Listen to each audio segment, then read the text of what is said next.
Dear student, RRB NTPC 1/2019 का exam date 8/4/2021 अर्थात 8 अप्रैल 2021 के फर्स्ट शिफ्ट में पूछे गए प्रश्नों में से मैथमेटिक्स के सारे प्रश्न आने कुल 30 प्रश्नों का विस्तृत आंसर इस वीडियो में एक एक करके देने वाला हूं। तो बने रहिए वीडियो के अंत तक। तो पहला प्रश्न जैसा कि स्क्रीन पे देख रहे हैं, क्वेश्चन नंबर 1। प्रत्येक क्वेश्चन इंग्लिश में, हिंदी में और उसके ऑप्शन आपको मिलेंगे देखने को। तो पहला प्रश्न जो कह रहा है कि 3 कंटेनरों में 72 लीटर, 90 लीटर और 144 लीटर दूध भरा है। उस बड़े मापक कैन की धारिता ज्ञात करें जो सभी कंटेनरों में मौजूद मात्राओं को पूर्णतः बिना कुछ भी शेष रहे माप सकता है। अर्थात सीधा सीधी 72, 90 और 144 लीटर का हमें एचसीएफ निकालना है, वही इसका आंसर होगा। तो 72 और 90 का हम एचसीएफ 72 से भाग देंगे 90 में, एक बार 18, 72, 18 चौक 72 कैंसिल, अर्थात इसका 18 आ जाएगा। अब हम 18 और 144 का भाग देंगे। 18 से जब भाग देंगे तो 8 बार लगेगा, विभाजित हो जाता है, अर्थात सभी का एचसीएफ 18 होगा। अर्थात 18 लीटर मापक कैन की धारिता होनी चाहिए, जो कि ऑप्शन डी में है। ऑप्शन डी इसका सही आंसर होगा। देखते हैं रेलवे द्वारा जारी किया गया आंसर की। ये भी 18 लीटर दिया हुआ है, बिल्कुल सही। अगला प्रश्न, क्वेश्चन नंबर 2। यदि x एक धनात्मक सम संख्या है तो x पर पावर 65 माइनस x निम्न में से किससे हमेशा विभाज्य होगा। देखें, अगर इसमें हम बात करें तो x अगर कॉमन ले लें तो ये आ जाएगा x पर पावर 64 माइनस 1। इसे हम लिख सकते हैं 1 पर पावर 64 भी। अगर इसे हम और गुणनखंड में तोड़ें तो इसे हम तोड़ सकते हैं x plus 1 into x square plus 1। एक यहाँ पर x माइनस 1 भी आएगा सबसे छोटा में, और बाकी सभी जो हो जाएंगे सभी प्लस में एक्स स्क्वायर, फिर एक्स स्क्वायर का वर्ग करेंगे तो 4 प्लस 1। इसी तरीक़ा से बढ़ते जाएगा प्लस वाला का मान। कब तक बढ़ेगा ये, जब तक एक्स 64 का आधा 32 न हो जाए, 32 प्लस 1 तक, और इसमें माइनस 1। तो इसमें जब देखिए कह रहा है कि x एक धनात्मक सम संख्या, हम जानते हैं सबसे छोटी धनात्मक सम संख्या 2 होती है। तो x की जगह पे 2 रखने पे तो ये देखिए इतना बराबर आ जाएगा 2, x प्लस 1 की जगह पे 2 प्लस 1 यानी 3, x माइनस 1 की जगह पे 2 माइनस 1 करेंगे 1, फिर आगे इसी तरीक़ा से गुना होते चला जाएगा। लेकिन अगर बात करें यहाँ तक के बाकी सब गुना में तो यह 6 से ज़रूर गुना होगा। तो कह रहा है हमेशा किससे विभाज्य होगा, तो यह 6 से ज़रूर विभाज्य होगा। ऑप्शन ए में है, ऑप्शन ए इसका सही आंसर होगा।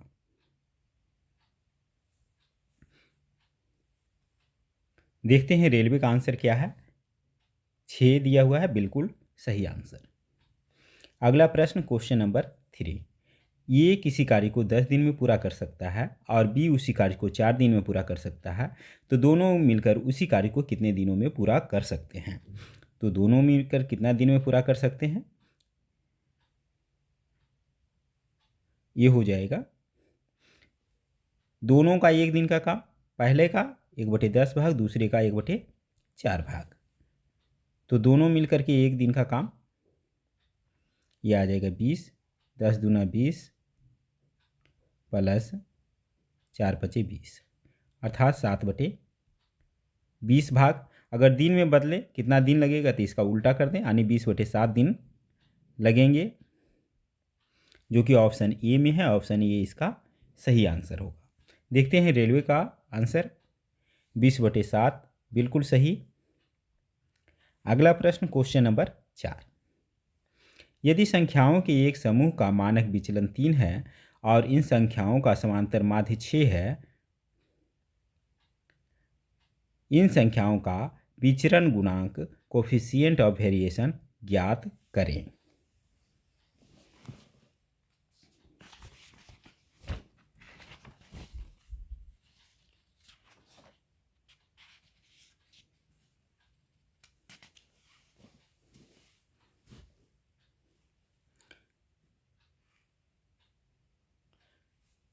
तो इसको आप जब हल करेंगे, मानक विचलन यानी कि स्टैंडर्ड डेविएशन 3 दिया हुआ है और समांतर माध्य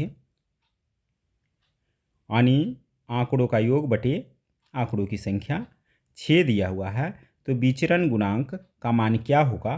तो इसका मान आ जाएगा 50। डिटेल सॉल्यूशन इसका बाद में मैं दूंगा। रेलवे का भी इसमें आंसर 50 ही दिया हुआ है। क्वेश्चन नंबर 5, किसी वस्तु का विक्रय मूल्य उसके क्रय मूल्य का 5/4 के बराबर है, तो इस सम व्यवहार में प्राप्त प्रतिशत लाभ ज्ञात करें। तो देखिए, विक्रय मूल्य क्रय मूल्य का इतना है, तो कहने का ये मतलब जब क्रय मूल्य 4 होता है तो विक्रय मूल्य इसका 5 होता है, तो लाभ कितना होगा? 1 का लाभ कितने पर? 4 जब क्रय मूल्य होता है। अब अगर प्रतिशत की बात करें तो 100 से गुना कर दें और प्रतिशत का चिन्ह लगा दें, भाग देंगे तो 25% आएगा, जो कि ऑप्शन ए में है। ऑप्शन ए इसका सही आंसर होगा। रेलवे का आंसर 25% बिल्कुल सही। अगला प्रश्न क्वेश्चन नंबर 6, दो संख्याओं के लघुत्तम समापवर्ती एलसीएम और महत्तम समापवर्तक एचसीएफ के योग 682 है और अंतर 638 है। यदि दोनों संख्याओं का योग 286 है तो संख्याएं ज्ञात करें। यहाँ पर देखिए, योग किसका किसका सही है? 286 आना चाहिए, इसमें भी 286, इसमें भी 286, इसमें भी 286, 286। यहाँ तो योग तो है। अब बात कर रहे हैं कि दोनों का एलसीएम, अगर इसका एलसीएम की बात करें और एचसीएफ का योग, ऑप्शन से चलें तो आसानी से बन जाएगा। तो पहला वाला के देखें, एक्चुअल में इसमें दिया हुआ है आंसर डी, तो सीधे हम आंसर डी को चेक करते हैं, बाकी सबको भी चेक करें तो कहीं कहीं गलत होगा। तो इन दोनों में देखें, अगर हम एचसीएफ की बात करें, एचसीएफ 220 और 66 की बात करें तो ये आ जाएगा 66 से हम भाग दें 220 में, 3 बार लगेगा, छुती 18 का 8, 2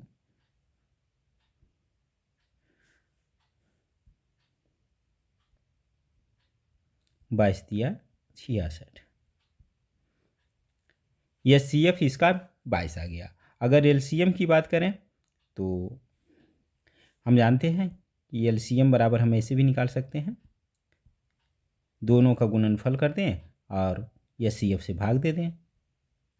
22 दिया 66, छुती 18 के 8, बाकी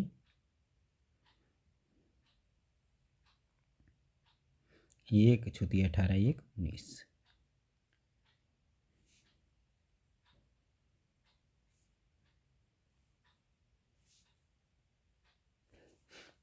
सॉरी, यहाँ पर 22 को जब करेंगे तो 10 रहेगा ना, 10 को 660 आ जाएगा एलसीएम। तो अब देखें, इनका योग की बात कर रहा है कि योग कितना आएगा। जब योग कर दें 22 और 660 में तो ये आ जाएगा 682। और अगर अंतर की बात करें तो 60 में से 22 आप घटा दीजिए तो ये आ जाएगा 638। यानी दोनों तरीके से सही है। दोनों का योग 286 है, एचसीएफ और एलसीएम का योग 682 है और अंतर 638 है। तो ऑप्शन डी इसका सही होगा। बाकी सब ऑप्शन को जब चेक करेंगे तो कहीं ना कहीं ये गलत हो जाएगा। तो इसका रेलवे का आंसर देखते हैं, ये भी 220 और 66 दिया हुआ है। अगला प्रश्न क्वेश्चन नंबर 7, दो संख्याओं का अनुपात 3:2 है और उनका लघुत्तम समापवर्ती 96 है, तो संख्याएं ज्ञात करें। कह रहा है अनुपात दिया हुआ, तो मान लीजिए कि पहला संख्या 3x और दूसरा संख्या 2x है। उनका एलसीएम 96 है। तो देखिए 3 और 2 के अनुपात में जब रहेगा तो कोई और उभयनिष्ठ इसका गुणनखंड है नहीं, तो सीधा सीधी गुना हो जाएगा एलसीएम में। ये हो जाएगा 3 दूना 6x² और एलसीएम ये 96 के बराबर है, तो 6 से आप भाग दे दीजिए, 16 छक 96 यानी x² बराबर 16। 16 को हम लिख सकते हैं 4 का वर्ग, अर्थात x का मान 4 आएगा। अब 4 जब आएगा तो पहली संख्या 3x की जगह पे 4 तिया 12 लिख सकते।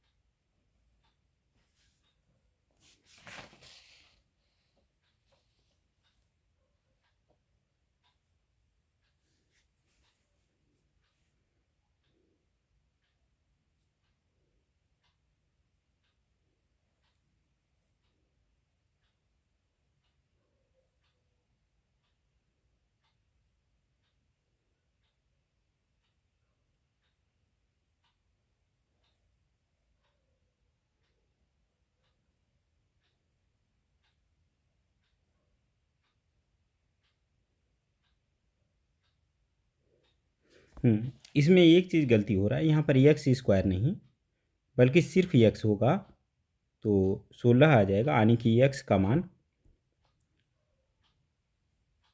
16 आएगा। तो 16 तिया 48 पहली संख्या और दूसरी संख्या 16 दूनी 32 होगा। तो 48 और 32 ऑप्शन सी में, ऑप्शन सी इसका सही आंसर होगा। अब देखिए इसे चेक करने के तरीके भी आप 48 और 32 का एलसीएम निकालें, तो कैसे निकालेंगे। 48 देखिए 96 आता है कि नहीं, अगर आता है तो बिल्कुल सही है। 2 24 16 2 12 8 2 6 4 2 3 2। अब गुना कर दिए, 2 दूना 4 दूनी 12, 2 दूना 4 दूनी 8 दूनी 16, 16 दूनी 32, 32 तिया 96, बिल्कुल सही। ऑप्शन सी इसका सही आंसर होगा। रेलवे का आंसर 48 और 32। अगला प्रश्न क्वेश्चन नंबर 8, किसी संख्या का 44% इतना के बराबर है तो उस संख्या का 63% का मान क्या होगा। 44% 798.6, इसलिए 1%, इससे हम 44 से भाग देते हैं। अगर 100% की बात करें, 100 नहीं निकालना है, 63%, तो हमें 63 से मल्टीप्लाई कर देना है। ठीक है, यही आएगा। इसको हल कर देंगे तो मेरा जो आंसर आएगा वो आ जाएगा 11.43.45, 1143.45। ये गुना भाग आपके ऊपर छोड़ दिए हैं, आसानी से करेंगे। ठीक है, ऑप्शन डी में है, ऑप्शन डी इसका सही आंसर होगा। रेलवे का आंसर 1143.45। अगला प्रश्न क्वेश्चन नंबर 9, एक आयत का क्षेत्रफल 396 वर्ग सेंटीमीटर है और लंबाई और चौड़ाई का अनुपात 11:9 है, इसका परिमाप ज्ञात करें। क्षेत्रफल दिया हुआ है, अनुपात दिया हुआ है, तो मान ली कि 11x जब लंबाई है तो चौड़ाई 9x हो जाएगा। आयत का क्षेत्रफल का हम सूत्र जानते हैं, लंबाई गुने चौड़ाई, अर्थात कर सकते हैं 11x गुने 9x बराबर 396। सिर्फ x गुना कर दे तो x² बराबर आ जाएगा 396 बटे 11 गुने 9। 11 से काटें, 11 तिया 33, 11 छक 66, 9 चौक 36, 4 बराबर हम ले सकते हैं 2 का वर्ग, अर्थात x का मान आएगा 2। तो इसका लंबाई आ जाएगा 11 दूनी 22 और चौड़ाई आ जाएगा 9 दूनी 18। परिमाप निकालने की बात है तो लंबाई प्लस चौड़ाई का दुगना हो जाएगा इसका परिमाप। तो इसे जब हल कर देंगे तो 2 गुने 22 प्लस 18 कर दे तो 40 आ जाएगा। 40 दूना 80 सेंटीमीटर इसका सभी सेंटीमीटर में है, तो इसका मान ऑप्शन ए 80 सेंटीमीटर होगा। Option A correct answer. Railway का आंसर 80 सेंटीमीटर बिल्कुल सही। अगला प्रश्न क्वेश्चन नंबर 10। एक आयत का परिमाप 120 सेंटीमीटर है यदि इसकी लंबाई इसकी चौड़ाई से दोगुनी है। मान ली कि चौड़ाई x है तो इसकी लंबाई कितना होगा, ये 2x हो जाएगा। परिमाप कह रहा है 120 सेंटीमीटर, परिमाप बराबर हम जानते हैं 2 इंटू लंबाई प्लस चौड़ाई यानी 2x प्लस x बराबर 120 सेंटीमीटर। कर सकते हैं 2 इंटू 3x बराबर 120 सेंटीमीटर। x का मान आ जाएगा 120 बटे 6 सेंटीमीटर 20 सेंटीमीटर। तो अब चौड़ाई आ गया मेरे पास 20 सेंटीमीटर और लंबाई आ जाएगा यानी 2x बराबर 40 सेंटीमीटर। तो इसका क्षेत्रफल बराबर हम जानते हैं लंबाई गुने चौड़ाई, लंबाई 40 गुने चौड़ाई 20 गुना कर दें 2 चौक 8, 800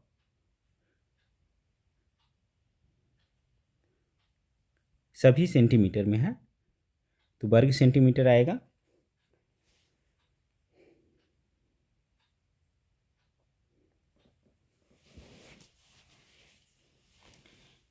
एक्चुअल में यहाँ पर टाइपिंग मिस्टेक हुआ है, ये मीटर में है, 120 मीटर दिया हुआ है। ठीक है, तो वर्ग मीटर में आएगा। ऑप्शन सी बिल्कुल सही आंसर है। देखते हैं रेलवे का आंसर क्या है। यहाँ पे देखिए 120 मीटर दिया हुआ है, गलती से वहाँ सेंटीमीटर लिखा गया है। 800 वर्ग मीटर आंसर दिया हुआ है, बिल्कुल सही। देखते हैं अगला प्रश्न क्वेश्चन नंबर 11। यदि किसी आयत की लंबाई p है और इसकी चौड़ाई इसके लंबाई की 1/3 है, तो चौड़ाई कह रहा है लंबाई की 1/3 यानी p का तिहाई पने p/3 है, तो आयत का क्षेत्रफल क्या होगा। आयत का क्षेत्रफल बराबर हम जानते हैं लंबाई p गुने चौड़ाई p/3 इतने इसके बराबर होगा यानी p²/3 होगा, जो कि ऑप्शन बी में है। ऑप्शन बी इसका करेक्ट आंसर होगा। देखते हैं रेलवे का आंसर क्या है, p²/3 बिल्कुल सही।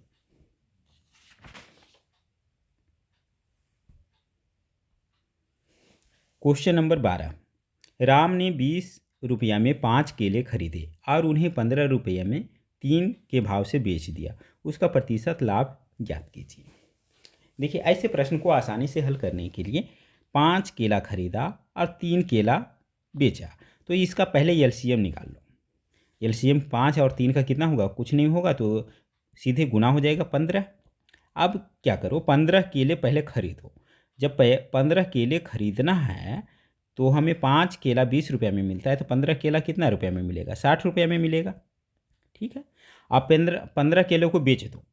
अब 15 किलो का जब हम बेचेंगे तो कितना रुपये में बिकेगा, 3 केला 15 रुपये में बेच रहे हैं, तो 3 पचे 15, 5 गुने 15, 15 पचे 75 रुपया में हमें बेच देंगे इसको। अब क्या हो गया, अब लाभ और हानि यहाँ से निकाल लो। क्रय खरीदे हम 60 रुपया में, बेचे 75 रुपया में, तो प्रतिशत लाभ क्या हो जाएगा, लाभ 15 रुपये का कितने खर्च करने के बाद 60 रुपया में, इसलिए प्रतिशत लाभ गुने 100%। 15 चौके 60, 25%। ऑप्शन बी में है, ऑप्शन बी इसका सही आंसर होगा। देखते हैं रेलवे का आंसर 25%। अगला प्रश्न क्वेश्चन नंबर 13। निम्नलिखित का मान ज्ञात करें। यहाँ देखें कि सभी में वर्ग हो रहा है, ऊपर और नीचे लगभग सेम है। अंतर क्या पड़ रहा है कि ऊपर 2 अंक के पहले दशमलव था, वो नीचे इसे 3 अंक के पहले दशमलव हो गया। या इसे हम लिख सकते हैं नीचे वाला में कि अगर इसको वही हम ऊपर वाला ही लिखना चाहें तो बटे 10 करना पड़ेगा और फिर उसका वर्ग करना पड़ेगा। ठीक है, सब में बटे 10 करना होगा। तो आगे चल कर के इसी को हम इस फॉर्म में भी लिख सकते हैं। ये बटे 10 को हम 1/10 का वर्ग अलग कर दें और फिर ब्रैकेट में कर के 0.01 का वर्ग, सिर्फ हर की बात कर रहे हैं, प्लस दूसरा वाला फिर वैसे ही हो जाएगा 0.22 का वर्ग सेम इसी तरीक़ा से पूरा। आप देखेंगे कि ऊपर और नीचे वाला ये दोनों सेम है तो कैंसिल हो जाएगा। अंश और हर मतलब कि ये पूरा कट जाएगा, इससे कट जाएगा, तो बच क्या जाएगा 1/10 का वर्ग। इसको वर्ग कर दें तो 1/100 आ जाएगा, 100 ऊपर चला जाएगा, यानी 1/1 गुने 100/1 अर्थात 100 इसका आंसर आएगा, जो कि ऑप्शन ए में है। ऑप्शन ए इसका करेक्ट आंसर होगा। आशा है आप लोगों को समझ में आ गया होगा। देखते हैं रेलवे का आंसर क्या था। इसमें भी 100 है, बिल्कुल सही आंसर। अगला प्रश्न क्वेश्चन नंबर 14, इसका माध्य ज्ञात कीजिए। देखिए कितने पद हैं, 1 2 3 4 5 पद, सभी में x है अर्थात 5x जोड़ दीजिए। तो इसमें देखिए 77 और 7 80 और 4 84, 84 और 5 89, 89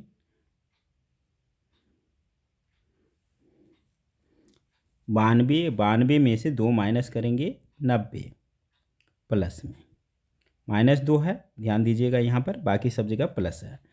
और चूंकि 5 पद है तो 5 से भाग दे दीजिए, 5 कॉमन ले लीजिए तो क्या आ जाएगा x + 18/5, 5 5 कैंसिल है, x + 18 इसका आंसर होगा। ऑप्शन बी में है, ऑप्शन बी इसका करेक्ट आंसर होगा।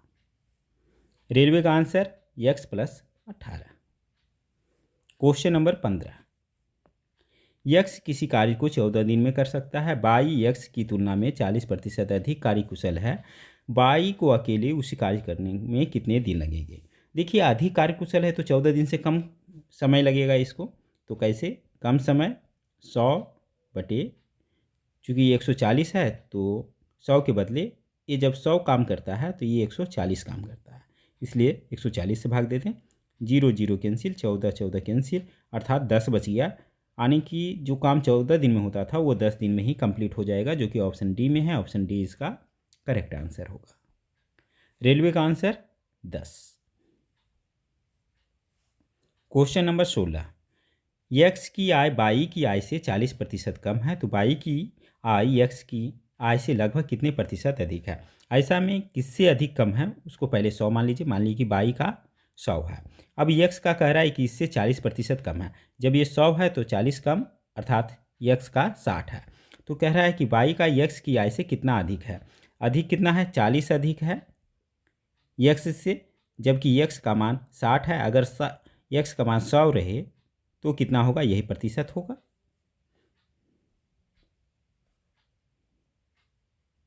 दो बटे तीन, 200/3%, जिसे हम लिख सकते हैं 66.66, चलते रहेगा, यानी 67% कह सकते हैं 2 अंक तक समेटने के लिए, जो कि ऑप्शन बी में है। ऑप्शन बी इसका करेक्ट आंसर होगा। रेलवे का आंसर 66.67%। क्वेश्चन नंबर 17, निम्नलिखित में कौन सी भिन्न इतना और इतना के बीच स्थित नहीं है। ध्यान दीजिएगा, बीच स्थित नहीं है उसकी बात कर रहा है।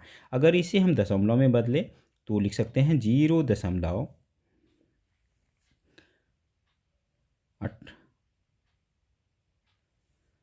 18 54 6 16 हो जाएगा,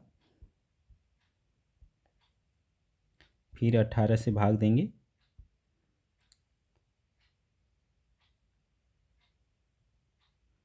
144, 6 फिर 16 है ना। इसी प्रकार से ये चलते रहेगा। इसको जब भाग देंगे तो 0.5630 इतना इन दोनों के बीच होना चाहिए। अब देखिए 1.3 को जब आप बदलेंगे तो ये आ जाएगा 0.333, ऐसे चलते रहेगा। 1.2 का ये 0.5, इसको करेंगे तो 12 चौक 48, 12 8 12 छक 72, इसी तरीक़े से चलते, और ये 5 चौक 20। तो आप देखिए 38 से ज़्यादा होना चाहिए और 0.6 से कम होना चाहिए। तो ये सब तो है, लेकिन 0.33 ये 38 से कम है, इधर होगा, अर्थात इस रेंज में नहीं है। यही कह रहा है कि कौन इन दोनों के बीच स्थित नहीं है, तो ऑप्शन ए इसका सही आंसर होगा। 1/3 इन दोनों के बीच स्थित नहीं है। रेलवे का आंसर 1/3। अगला प्रश्न क्वेश्चन नंबर 18। तार के एक टुकड़े को मोड़कर 70 सेंटीमीटर त्रिज्या का एक वृत्त बनाया गया है। यदि इस तार को मोड़कर एक वर्ग बनाया जाए तो वर्ग की भुजा की लंबाई ज्ञात करें।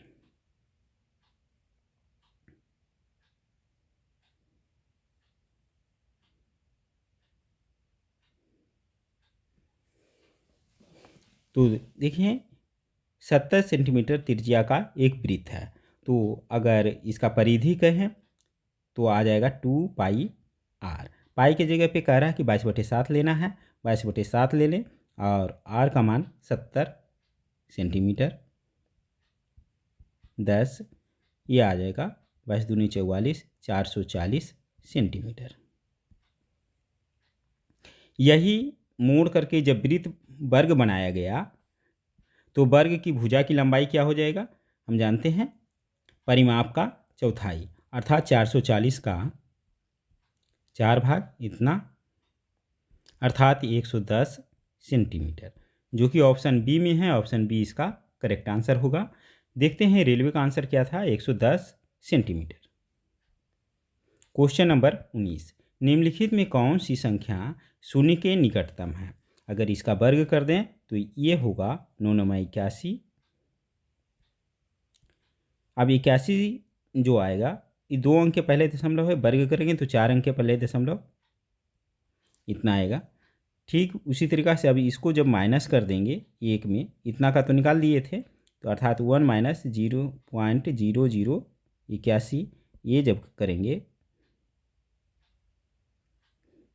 तो ये आ जाएगा 10 में से 1 9 1 9 9 पॉइंट ये तो जो कहते हैं, इसका जब हम माइनस कर देंगे तो ये आ जाएगा 1 9 इतना का वर्ग।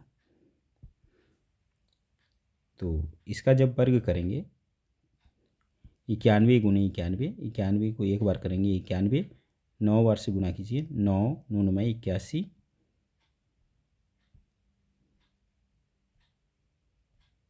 82 81 और 2 दशमलव के आगे है तो 4 दशमलव के आगे, 8281। अब देखिए इन सब में जीरो के लगभग करीब कौन है, सबसे ज़्यादा करीब ये वाला है। दशमलव के आगे कुछ नहीं है और आगे उसके दशमलव के बाद भी 2 जीरो के बाद इसका शुरू होता है, तो ऑप्शन ए इसका करेक्ट आंसर होगा। शून्य के निकटतम ऑप्शन ए वाला है। रेलवे का आंसर देखते हैं, बिल्कुल सही। Question number 20। एक परीक्षा में 90% छात्र उत्तीर्ण हुए और 600 छात्र अनुत्तीर्ण हुए। तो 90% जब उत्तीर्ण हुए तो अनुत्तीर्ण जो हुए वह 10% बच गए और 10% बराबर है 600 का, तो इसलिए कुल छात्र यानी 100% बराबर हो जाएगा इसका 10 गुना यानी कि 6000 के, जो कि ऑप्शन डी में है। ऑप्शन डी इसका करेक्ट आंसर होगा। रेलवे का आंसर 6000 बिल्कुल सही। Question number 21। इतना का मान ज्ञात करें। देखिए cos square 3 degree, cos square 4 degree, cos square 87 degree तक ये जा रहा है। तो अगर इसको साइन में बदलें तो ये आ जाएगा साइन स्क्वायर 3 डिग्री के। अगर इधर और इधर को मिलाएं तो ये sine cos square theta plus sine square theta बराबर 1 होता है। इसी तरीक़ा से हमारे पास बीच में जो आएगा कॉस स्क्वायर 45 डिग्री और यहाँ पर कॉस स्क्वायर 44 डिग्री। तो कॉस स्क्वायर 44 डिग्री का तो जोड़ा लग जाएगा, लेकिन 45 कॉस स्क्वायर 45 डिग्री का जोड़ा नहीं लगेगा, ये अलग रहेगा। तो सभी प्लस में है तो कह सकते हैं कि 3 से लेकर के 44 तक, अर्थात 44 में से 1 और 2 को हटा दें तो हमारे पास जो बन जाएगा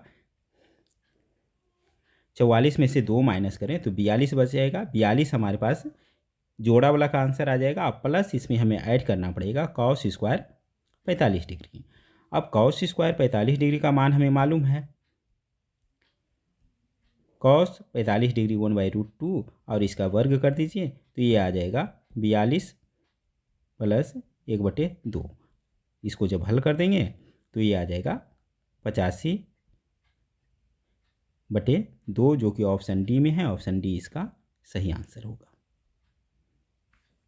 रेलवे का आंसर 85/2। अगला प्रश्न क्वेश्चन नंबर 22। यदि जोड़ना का अर्थ भाग है तो जहाँ जोड़ना है वहाँ पर आप भाग दे दीजिए। घटाना का अर्थ गुना है, यहाँ पर गुना कर दीजिए। गुना का अर्थ जोड़ना है, यहाँ पर जोड़ दे दीजिए। और भाग का अर्थ घटाना है तो घटाव दे दीजिए। तो अब देखिए नीचे वाला, इन सब चिन्हों को हटा दीजिए। अब जिन बदले हैं उसका आप मान। तो सबसे पहले भाग का काम करें। 9 से भागा 3 करेंगे तो इसका मान 3 आएगा। ठीक है। अब हम गुना का काम करेंगे। 13 गुने 2 करेंगे तो इसके बदले 13 दूनी 26 लिख देंगे। अब 26 प्लस 4 करना है तो 30 लिख देंगे। अब 30 में से -3 करना है तो ये आ जाएगा 27। ऑप्शन ए इसका सही आंसर होगा। रेलवे का आंसर देखते हैं। ये भी 27 है, बिल्कुल करेक्ट आंसर।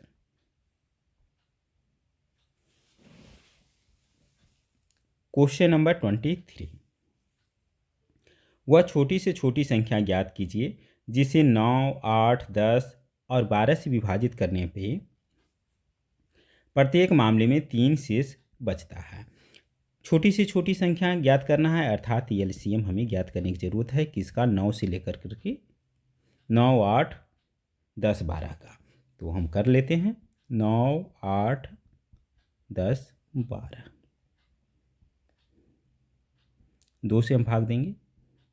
4, 5, 6।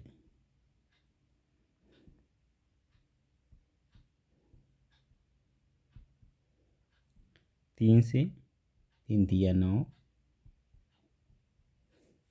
गुना कर दें। 2 दूना 4, 4 तिया 12, 12 तिया 36 और 2 गुने 5 10 और 10 से गुना करेंगे तो इस पे 0, 360।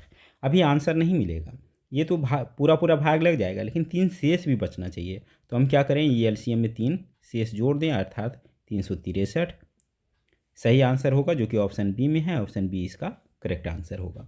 देखते हैं रेलवे का आंसर। 363 दिया हुआ है, बिल्कुल सही। अगला प्रश्न क्वेश्चन नंबर 24।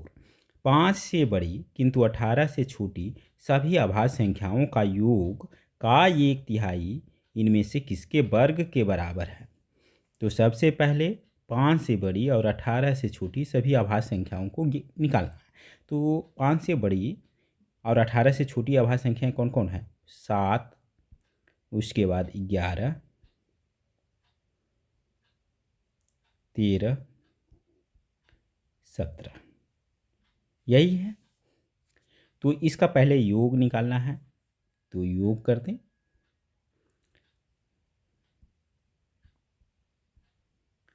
11 7 18, 18 2 20 21 10 31, 31 और 7 38, 10 48, 48 आ गया। और कह रहा है कि इसका 1/3 ने 3 से भाग दीजिए, ये 16। अब कह रहा है 16 किसके वर्ग के बराबर है। 16 हम जानते हैं ये 4 के वर्ग के बराबर है। तो आंसर क्या आएगा, किसके वर्ग के बराबर है, तो 4 के वर्ग के बराबर है, जो कि ऑप्शन ए में है। ऑप्शन ए इसका करेक्ट आंसर है। देखते हैं रेलवे का आंसर क्या दिया हुआ है, 4 बिल्कुल सही। अगला प्रश्न क्वेश्चन नंबर 25। राम एक टॉय ट्रेन पर एक निश्चित दूरी तय करता है। यदि ट्रेन की चाल 8 किलोमीटर प्रति घंटा अधिक होती तो इस यात्रा में 20 मिनट कम समय लगता। यदि चाल 4 किलोमीटर प्रति घंटा कम होती तो इस यात्रा में 40 मिनट अधिक समय लगता। तय की गई दूरी ज्ञात कीजिए।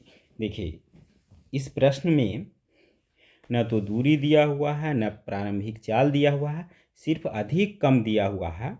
थोड़ा सा सोच करके बनानी है। देखिए अब कैसे कैसे बनेगा, सब कुछ मान लीजिए। मान लिया कि दूरी डी है, प्रारंभिक चाल मान लीजिए कि भी है, प्रारंभिक समय टी समय लगता है। तो हम जानते हैं कि तय की गई दूरी बराबर चाल गुने समय होता है, डी बराबर वी टी। पहला इक्वेशन मेरा ये बन गया। अब कह रहा है कि यदि चाल 8 किलोमीटर प्रति घंटा अधिक होती तो इस यात्रा में 20 मिनट कम समय लगता है। तो डी को निकालने का एक और तरीका बता रहा है कि भी जब 8 किलोमीटर प्रति घंटा अधिक रहता तो हमारे पास टी जो है 20 मिनट कम लगता। चूँकि घंटा में हम सी निकाले हैं तो इसको हम लिख सकते हैं 1/3 घंटा।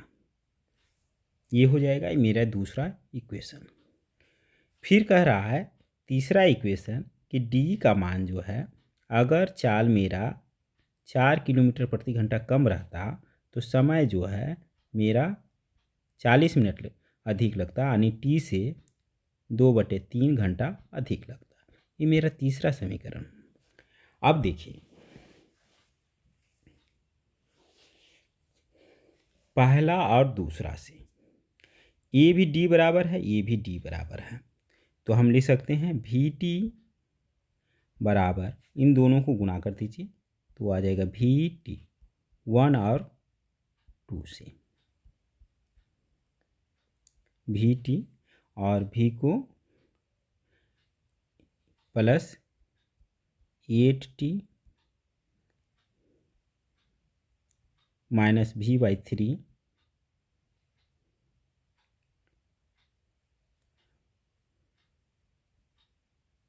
माइनस 8/3 ये आ गया। वी टी कैंसिल, ठीक है। इससे हम लिख सकते हैं 8t बराबर दोनों माइनस को आगे लिया जाए तो v/3 प्लस 8/3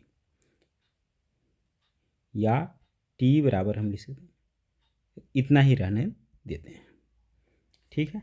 अब आ गया समीकरण 1 और 3 से। इसी तरीक़ा से हम लिख सकते हैं 1 से वी टी बराबर इन दोनों को गुणा कर दीजिए तो आ जाएगा we T minus 4t plus 2v/3 minus 8/3। इसमें भी कैंसिल, तो अब लिख सकते हैं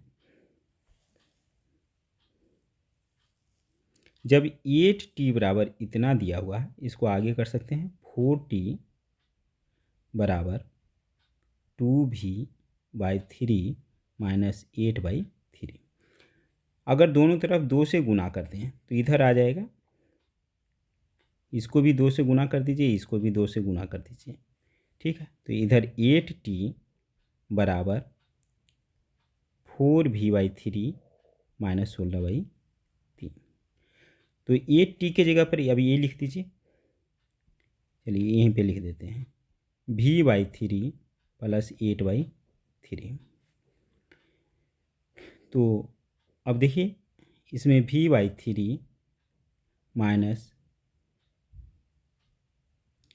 इसको आगे लेके चले जाते हैं ज़्यादा अच्छा, 4v/3 माइनस v/3 इधर आ जाएगा 8/3 प्लस 16/3। कितना आ जाएगा 3 LCM 24 बराबर इधर भी 3 LCM 4v minus v, 3 cancel, 4v में से v माइनस करेंगे ये आ जाएगा 3v, अर्थात v बराबर काट दें 3 से 3 8 24, अर्थात v का मान 8 आएगा। तो अभी मेरा होगा नहीं, अभी कह रहा है दूरी ज्ञात करनी है। दूरी ज्ञात करने के लिए v के साथ हमें t की भी ज़रूरत पड़ेगा। तो अब t निकालने के लिए हम क्या करेंगे, इसी समीकरण में किसी में भी डाल दीजिए। चलिए यहाँ पे हम डाल देते हैं v बराबर 8। तो अब क्या आ जाएगा, इसको 8 कर दें तो क्या आ जाएगा इतना। तो हम इसे लिख सकते हैं 3 8 प्लस 8 16 ठीक है। इस 8 को दूसरी तरफ ले जाए, भाग हो जाएगा, 8 दूनी 16, अर्थात t बराबर 2/3। तो अब t बराबर समय जो है, प्रारंभिक समय 2/3 आवर और प्रारंभिक वेग 8 किलोमीटर प्रति घंटा। तो अब हम निकाल सकते हैं कि d बराबर, जो प्रश्न में पूछा जा रहा है कि उन दोनों के बीच की दूरी क्या है, तो ये आ जाएगा 8 गुने समय 2/3 किलोमीटर। ये आ जाएगा 16/3 किलोमीटर, जो कि ऑप्शन ए में है। ऑप्शन ए इसका सही आंसर होगा। रेलवे का आंसर 16/3 किलोमीटर। काफ़ी पेचीदा सवाल था, समझने की ज़रूरत है। देखते हैं अगला प्रश्न, क्वेश्चन नंबर 26। 1000 रुपये की धनराशि एक निश्चित साधारण ब्याज की दर से 2 वर्ष में बढ़कर इतना रुपया हो जाती है। यदि ब्याज की दर में 4% की वृद्धि की जाती है तो मूल धनराशि बढ़कर कितनी हो जाएगी। देखिए, जब वृद्धि किया गया तो 1000 रुपया का कितना वृद्धि हो जाएगा इस राशि में, वो सिर्फ कर दीजिए। जो वृद्धि होगा 1000 का 4%, 2 वर्ष में मूलधन गुने समय गुने दर बटे 100, इतना रुपया ब्याज बढ़ जाएगा, अर्थात 2 चौके 8 यानी 80 रुपया बढ़ जाएगा। अर्थात ये जो 1140 रुपया था, इसमें हम प्लस करते हैं 80 रुपया, तो यह आ जाएगा मेरा आंसर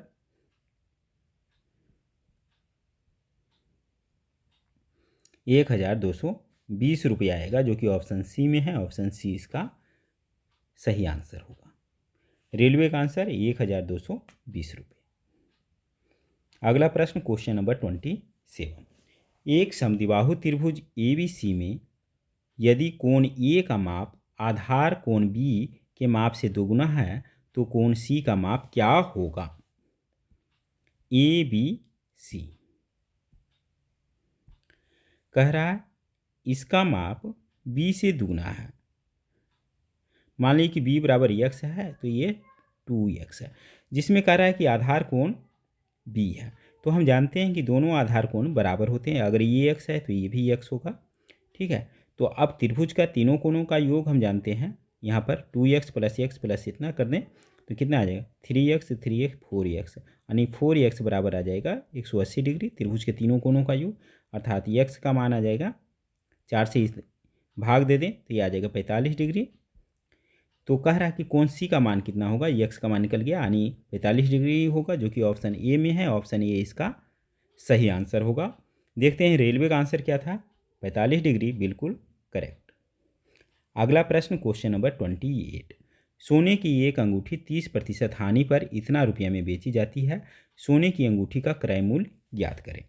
देखिए, जब विक्रय मूल्य दिया हुआ है 17,500 रुपये और बेची गई है हानि पर, तो इसका क्रय मूल्य ज्ञात करने के लिए 100 से गुना करेंगे, और हानि पे है तो 100 में 30% यानी 30 घटा देंगे, यानी 70 से भाग देना पड़ेगा।